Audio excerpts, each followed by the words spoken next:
Today on Wolfpack Weekdays, we are going to be reviewing Overwatch.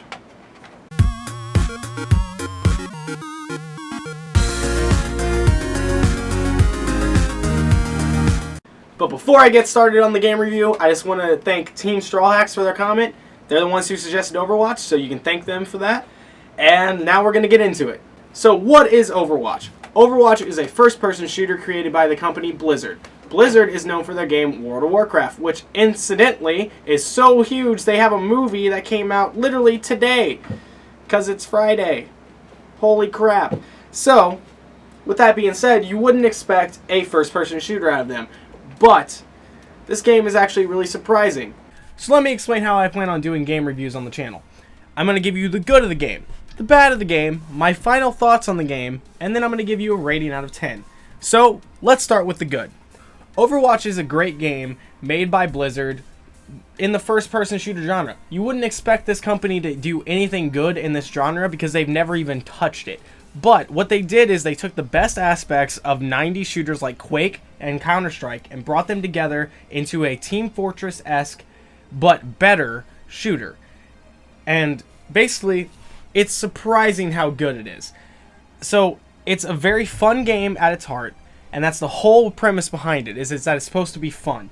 The game has an incredible art style, with it being almost very cartoony and fun, but at the same time, every character is very unique in its the way it's shaped, the way their body looks, the way they dress, everything. And what's cool about it is they brought in this almost MOBA-esque part to the game in the fact that there's the regular shooting, like on a computer system, because I played on computer. You can use controller and everything, but you have your basic attack, you have your secondary attack, and then you have a movement ability. So that could be a sprint, a grappling hook, a jump, anything. All of them are different for each character, but what's awesome about it is that there's a ability, an ult, for every single person that's different. And that ability is on a timer, or it's based on how much damage you took or are giving, I believe. And each one is different, and each one gives you a different advantage or does something different for the team. So, for example, Widowmaker's, hers is a vision for I think it's 12 seconds you get vision of everyone. You get to see through walls. It's basically a regular, classic shooter cheat. For Winston, he becomes primal, which means he drops his weapon, he pounds his chest, and he comes at you because he's a giant gorilla. He starts punching you and, throwing you around and stuff. So that brings a very interesting aspect to it, is that you have these super crazy ults added into a first-person shooter. It's almost like getting a care package in Call of Duty, except way better. Now, with that in mind, that kind of brings me into the character design. Every character is very unique in how it moves, how it acts, the things it says, the way it dresses, even the way it attacks. Every single character has a very different job for a team, and it's based on how you want to play for the team.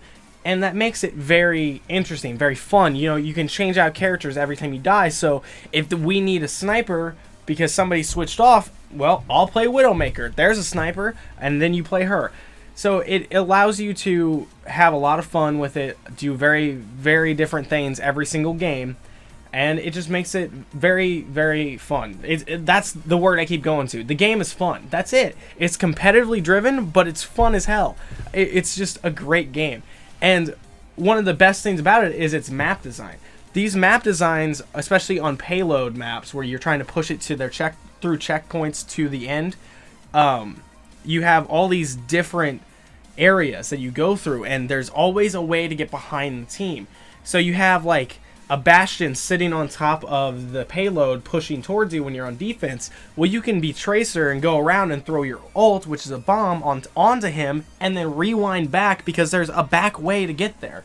It allows for very interesting plays. It allows for everybody's abilities to be used very effectively, and it's just a genius way to design the map.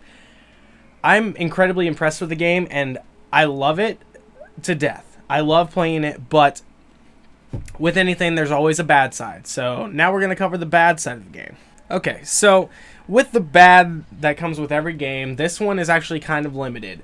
Basically, there are a couple characters, just like in any other game, that are a little bit stronger than the rest. One that comes to mind is Genji. He has an ability that blocks bullets, which is complete crap, because he has an ability for his ult that he uses melee range attacks that kill really easily, so he blocks and then he ults and you're dead. So it's a little bit of a balance thing they need to figure out with him, but that's every game. Every game has some OP characters. You can still find a way around them. It's not a death sentence when these guys show up, in this game in particular, which is awesome. I'm glad that you can still play the game, enjoy the game, even with these kind of OP-er characters in there. Now, with that being said, you can't do anything about the annoying ones. There are some very annoying characters, Genji being one of them with his blocking, Widowmaker and Hanzo because they're snipers. Snipers are always annoying. And Tracer, who is ungodly annoying. I love playing the character. I hate playing against it. Tracer is a character that's supposedly stuck in a time.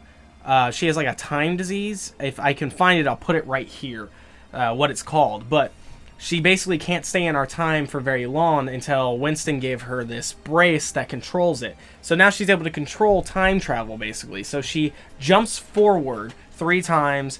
She's able to rewind herself, and she basically just goes around the back, does a little bit of damage, rewinds herself, and you can't kill her. So she is very annoying. So that's a problem that I have with the game, but I mean, you gotta understand that if you're gonna do something that's based around mobility, there probably is gonna be something that's a little annoying to deal with, but she does so little damage that it's a fair trade-off for her being so easily moving around. Now, the big 3 things that are in the bad section of what I think about the game, they're huge. Okay, so it's a 6-person game every time, and you can have any number of any character you want, and that is a huge problem, because what happens is people want to play one character and one character only, and it doesn't help the team. So you end up losing because these 2 guys both don't want to get off of Hanzo or something, and they aren't good enough to do anything crazy with them, so you guys get the payload just pushed straight up on you because you have no tank. You know, and even if I were to switch to a tank, they would still be doing nothing good for the team. So it's this huge problem of people not understanding you have to have a good mix of everything on this to win.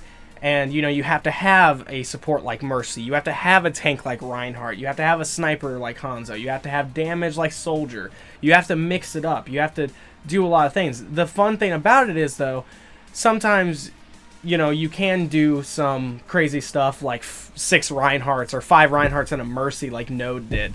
So there is some fun connotation to it, but it does get very annoying when you're playing in games and people just refuse to do things for the team. They just want to do things for themselves when it is a team game. So that is kind of annoying, but it's not a huge thing. The 2 huge things are Widowmaker and Reinhardt. So Widowmaker is the sniper, like I said, but the reason she's so ungodly OP and has been played in 100% of pro matches is her grappling hook. So you can snipe while you're in the air after grappling hook and pulling yourself, which is really, really hard to deal with because the person's moving, you can't really do anything with them, and the downside of being a sniper is that you have to kind of stay in one spot. You're in a very confined area in a high place, it's easy to kill you, you're squishy. That's supposed to be the downside. And there is no downside with her if she can just constantly move and still be shooting you. But that's not as bad, in my opinion, as Reinhardt. Reinhardt is this giant tank with a hammer with a shield. And this shield blocks all damage coming in. It does break eventually, but in my opinion, it doesn't break soon enough. So either you focus all your fire on the shield to break it, and then you go in and kill the rest of the people, or you've been sitting there trying to shoot the shield and people are shooting you from behind the shield because they can shoot through it, you can't shoot through it. It gets super annoying, so that's my big bad thing for the game. But that's a very short list for bad. I'm sure when I start doing more reviews, there's going to be a lot more than that. So now, final thoughts on the game. Get it. Get the game. I don't care if you get it on Xbox One. I don't care if you get it on PS4. I don't care if you get it on a PC like me. Get the game. It is so much fun. Even when you're losing, you're still having fun. As long as you don't take the game too seriously, like a freaking League of Legends player would. So, me. You will have a good time. You will have a really fun time, and you'll have all these characters to play. It'll never get boring. And there's in-game chat, so you don't have to have Skype running or anything if you have a slower computer. It's great. Blizzard did an amazing job on it. I really love the game, and I highly recommend it. So now it's time to give it a rating. So out of 10, I am going to give Overwatch a 9.5. And that seems pretty high, and it may seem a little generous, but I honestly believe it deserves it. Because overall, it's just a really fun game. It is great. There's not many downsides to it, and it's worth the money you spend on it. Because I think it's only like $40 unless you buy like the Origins pack or something like I did. Because I'm that guy sometimes. But anyway, it's definitely worth buying, definitely worth getting, so 9.5 is a fair one to me. And that's it for today. So let me know what you guys think about Overwatch. Be sure to check it out. At least look at the trailers and the story videos, because they're very interesting, and Tracer's adorable, so you gotta love it. I plan on cosplaying her, so that should tell you something right there. So that's all I have for you guys today.